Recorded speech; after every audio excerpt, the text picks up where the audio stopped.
कक्षा 10वीं, विषय अंग्रेजी, lesson 3 the black aeroplane.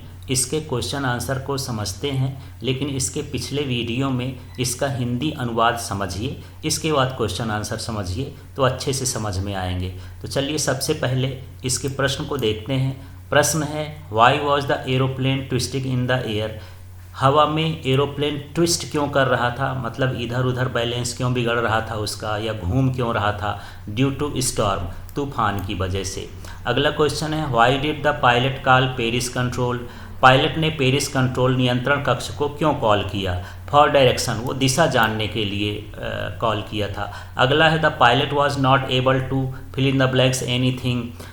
Pilot किस चीज़ को नहीं कर पा रहा था, तो टू सी, यहाँ पर वो देख नहीं पा रहा था कुछ भी। चौथा, which instrument of plane stopped working first. Plane का कौन सा इंस्ट्रूमेंट सबसे पहले काम करना बंद कर दिया था, तो वो था कंपास, दिक् सूचक यंत्र इसको बोलते हैं, जिससे दिशा ज्ञात करते हैं। अगला है, what risk did the pilot take. Pilot ने कौन सा रिस्क लिया था, फ्लाइंग इनटू स्टॉर्म, वो तूफान में अपने हवाई जहाज़ को उड़ाने का रिस्क लिया था। अगला है, which control station did the pilot contact on his way back. तो पायलट ने अपने रास्ते में किस कंट्रोल सेंटर से या कंट्रोल स्टेशन से बात करना चाहता था, तो ये पेरिस से। The pilot was flying from to, तो पायलट जो है अपने प्लेन को कहाँ से कहाँ की ओर उड़ा रहा था, तो क्या है, फ्रांस टू इंग्लैंड। तो यहाँ फ्रांस से इंग्लैंड की ओर वो उड़ा रहा था, मतलब फ्रांस से इंग्लैंड जा रहा था।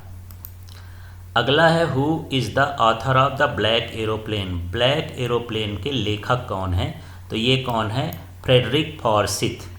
अगला, what looked like black mountains. काले पहाड़ों के जैसे क्या दिख रहा था, स्टॉर्म क्लाउड्स, तूफानी बादल जो थे वो ब्लैक माउंटेन्स की तरह दिखाई दे रहे थे। How far was pilot from Paris when he saw black clouds. जब उसको काले बादल दिखाई दिए पायलट को, तो वह पेरिस से कितना किलोमीटर दूर था, तो वो था 150 किलोमीटर, 150 किलोमीटर दूर था। 11, in which direction did he follow the black aeroplane. वह काले एरोप्लेन को किस डायरेक्शन में फॉलो किया था, तो नॉर्थ डायरेक्शन में। What was the name of the plane flown by the pilot. जो पायलट प्लेन को उड़ा रहा था उस प्लेन का नाम क्या था, उसका नाम था डकोटा। इसके बाद है, the women at the control tower confirm that. जो कंट्रोल टावर में नियंत्रण स्तंभ पर जो औरत थी वो क्या कन्फर्म की, there was no other plane, ये कन्फर्म की कि इस प्लेन के अलावा कोई दूसरा प्लेन वहाँ नहीं था।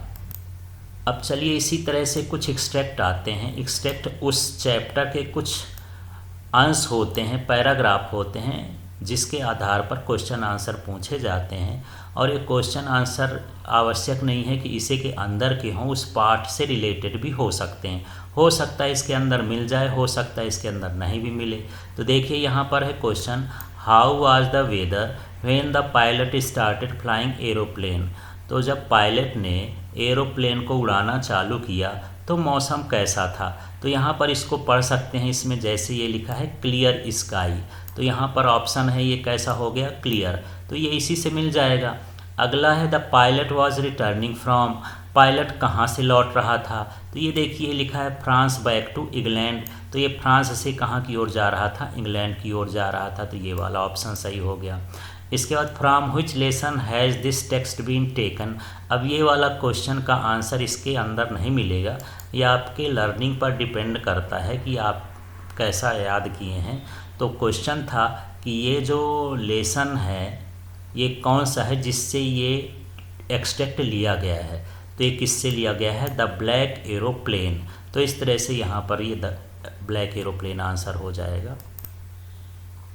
अब इसके क्वेश्चंस आंसर्स को देखते हैं। क्वेश्चन है, I will take the risk, what is the risk, why does the narrator take it. मैं रिस्क लूँगा, रिस्क कौन सा था और नरेटर ने क्यों लिया। तो यहाँ पर है, the risk was to fly old Dakota through the black storm clouds. Risk था कि जो पुराना डकोटा प्लेन था उसे काले बादलों के तूफान में उड़ाना था। The narrator took the risk to meet his family, वह अपने परिवार से मिलना चाहता था, एंड टू गेट ब्रेकफास्ट, और नाश्ता करना चाहता था घर जाकर, इसलिए जो है उसने रिस्क लिया। नेक्स्ट क्वेश्चन है, describe the narrator's experience as he flew the aeroplane into the storm. तो जो लेखक का अनुभव है उसका हमको वर्णन करना है जब वह अपने एरोप्लेन को तूफान में उड़ा रहा था। As narrator enter the storm, जैसे ही लेखक ने तूफानों में प्रवेश किया, his plane started jumping and twisting, उसका जो प्लेन था वो वहाँ पर चक्कर लगाने लगा, ऊपर नीचे होने लगा, जंप करने लगा। He could not see anything outside the plane as it was black, वह जो है प्लेन के बाहर कुछ नहीं देख पा रहा था क्योंकि सब कुछ काला था। When he looked at the compass and other instruments, they had stopped working due to storm. जब वह कंपास को देखा, दूसरे यंत्रों को देखा, तो उन्होंने काम करना बंद कर दिया था तूफान के कारण। It was a terrible experience for him, और यह उसके लिए बहुत ही डरावना अनुभव था।